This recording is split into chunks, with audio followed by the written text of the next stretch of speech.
আসসালামু আলাইকুম, সবাই কেমন আছেন? আজকে আমার যে শশার প্রজেক্ট ছিল ওইটা কিন্তু ভেঙে ফেলে দিচ্ছি। আপনারা যারা আমার নিয়মিত ভিডিও দেখেন তারা অবশ্যই জানেন যে এখানে আমি 20% জায়গায় শশা চাষ করেছিলাম শীতকালীন। তো এখান থেকে ভালো টাকায় প্রফিট হয়েছে আমার। এখান থেকে 1,40,000 টাকার মতো বিক্রি হয়েছে। তো 98,000 টাকার মতো এখান থেকে লাভ হয়েছে।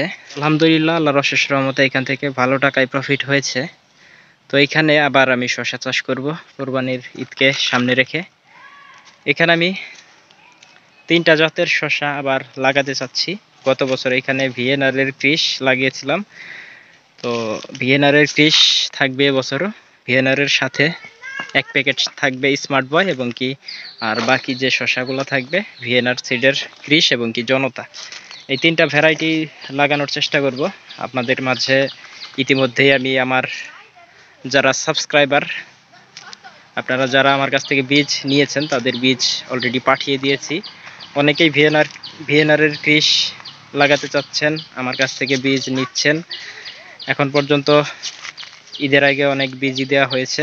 তো আগামী 6 তারিখের মধ্যে যারা বাকি অর্ডার করেছেন তাদের বীজ পাঠিয়ে দেবো ইনশাল্লাহ। দেখতে পাচ্ছেন যে আমার শশা গাছের চেহারা একেবারেই শেষ।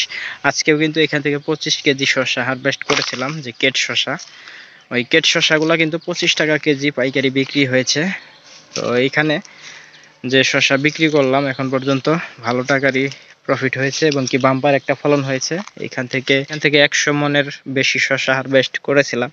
তো আলহামদুলিল্লাহ, শশার কিন্তু ব্যাপক ফলন হয়েছিল এবং কি বাজার মূল্যটাও মোটামুটি ভালো ছিল। তো পরবর্তীতে লাস্টের দিকে এবছর শশার বাজারটা ভালো গিয়েছিল।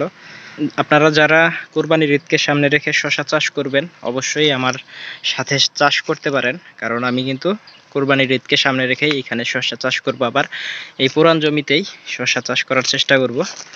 তো এখানে মূলত এই মাচাগুলা সব কিছু ভেঙে ফেলে দিয়ে নতুন করে চাষাবাদ করে এবং কি পরবর্তীতে মালচিং পেপার বিছিয়ে চাষাবাদ করব নতুন করে। তো আপনারা অনেকেই আমাকে ফোন দিয়ে প্রশ্ন করেন যে ভাই, পুরান জমিতে শশা চাষ করব কিনা। তো ভাই, পুরান জমিতে শশা চাষ করতে পারেন। আপনারা অবশ্যই পুরান জমিতে শশা চাষ করতে গেলে আমার মতো করে পুরা জমি ভেঙে আবার চাষাবাদ করে চাষ করতে পারেন ভালো ফলনের জন্য। আপনারা যদি এই মালচিং পেপারে ঠিক শুধু গাছগুলা উঠিয়ে চাষাবাদ করতে চান করতে পারবেন, তবে আশানুরূপ ফলন পাবেন না। কারণ এখানে যদি আপনারা আবার শশা চাষ করতে যান অনেক ছত্রাকে আক্রমণ করবে এবং কি অনেক রোগবালাই সৃষ্টি হবে। তো আমার মতে পুরা জমি ভেঙে ফেলে দিয়ে নতুন করে চাষাবাদ করে তারপরে শশা চাষ করাটাই বেটার মনে করি।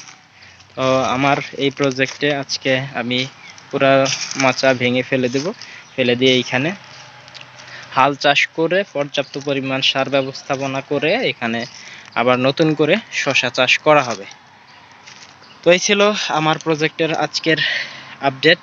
ইনশাল্লাহ পরবর্তী আপডেট দেওয়ার চেষ্টা করব। এই প্রজেক্টের সাথেই থাকবেন আপনারা যারা নিয়মিত ভিডিও দেখেন, যারা নতুন শশা চাষের সাথে যুক্ত হতে চাচ্ছেন। এই গরমের সেরা জাতগুলাই কিন্তু আমার কাছে আছে, আপনারা চাইলে কুরিয়ারের মাধ্যমে আমার কাছ থেকে বীজগুলা সংগ্রহ করতে পারবেন। তো সবাই ভালো থাকবেন, সুস্থ থাকবেন। আল্লাহ হাফেজ।